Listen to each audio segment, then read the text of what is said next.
back, True Seeker. It's so sad that it's 2024 and people still have not learned to question mainstream media. Instead, they just swallow it whole as it gets presented through the screens, whether it be their cell phone or the TV or even the airwaves on the radio. Nobody questions the media for the most part. When I say nobody, I'm talking about at least 90% of humanity. And again, so many people right now so invested in this Diddy takedown. A lot of people feel like it's justice in a world of injustice, where they don't understand the same tyrants who rule over this nation stand behind a guy like Diddy and allow him to get away with crimes for 30 years. Make it 33 years. Again, his celebrity began in 91. Back when he had that tragedy on Denzel's birthday, 54 days after his own, when the people got stampeded at the concert. And now he falls at age 54, as we've been talking about.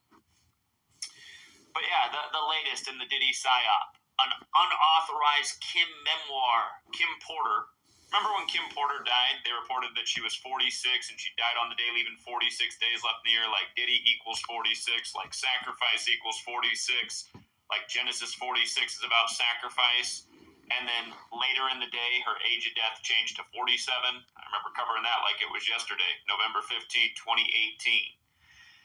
But anyway, now all of a sudden there's a new unauthorized Kim Porter memoir out there. And reportedly it was published on September 6th, 10 days before the Diddy arrest, at the tail end of it being 54 years old. Again, we told you the day Clarence Avant died, which was a few months before Diddy turned 54, that he was going to have a really rough 54, just like they took Clarence Avant's life 54 years after Sussex Records was founded.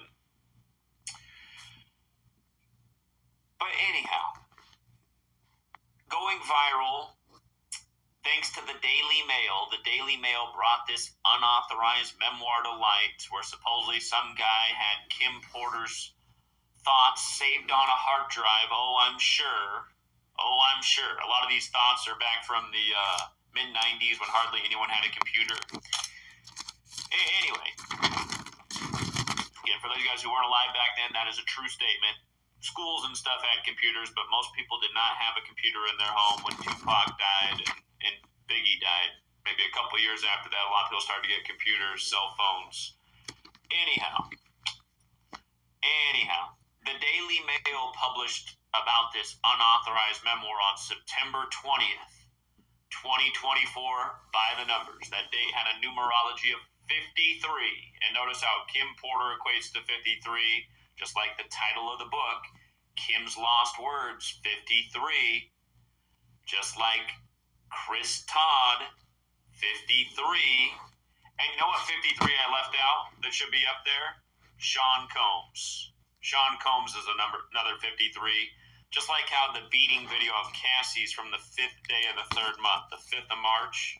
So that should also be up there. I heard Sean that Combs, another almost 53. a decade ago about Cassie and all that. And again, there's been a lot of 59 rituals with Bad Boy Records over the years. Research this at all. Number stamped all over Somebody Black History. came out and said that she was his slave. It's why Black History Month ends Black on the guy was talking 59th about day of the year in non-leap years. One of the things I really heard the day the book was published was 59 days before Diddy's birthday, and it was published on 59 date numerology, September 6, 2024. 9 plus 6 plus 20 plus 24, 59. 59 days before Diddy's birthday on a 59 date numerology. Remember the words slave, Negro, blues, Rasta, they all equal 59. I wrote a book in 2017 about the ritual shaming. They do a black man and the ritual murder by the 59 code, just like how they took out O.J. Simpson 59 days and after the Super Bowl. 9-5. After decades of ritual shaming for O.J. Now, they're saying the book is 60 pages long, and if you counted the span of days instead of being 59 days before Diddy's birthday, you could also say that from the publication date to Diddy's birthday is a total span of 60 days. And again, it's the Jesuits behind this. Their order began originally with 60 members. Yeah, the they're part of it. Itself equals 60. And a big part of their order is death and slavery. And notice how in gematria the N-word equates to 60 when you take the alphabetic order. A is 1, B is 2, C is 3, D is 4, up to Z is 26. The word also equates to 42 when you take the alphabetic order with numerology applied. So in the green cipher, n is worth 14. In the blue cipher, n is worth 5, because the numerology of 14 is 1 plus 4 is 5. And in that same cipher, Puff Daddy's 42, like freak-offs. Remember, freak-offs is the exact same as Puff Daddy in 3 out of the 4 base ciphers, which are just the alphabetic order forwards and backwards with numerology. Freak-offs, for example, equals 87 and 42, just like Puff Daddy equals 87 and 42. You're looking at here for the N word. But remember, there's also a mathematical connection to 60 and 42. The number 60 is the 42nd composite number. And again, if you haven't read my book from 2017, Letters and Numbers, there's a chapter in there, again, on the racial shaming and killing of black people, I should say. And some people won't like that either. Darker complected people, if you will. But 59 and 42. So. Over and over, the exact same thing.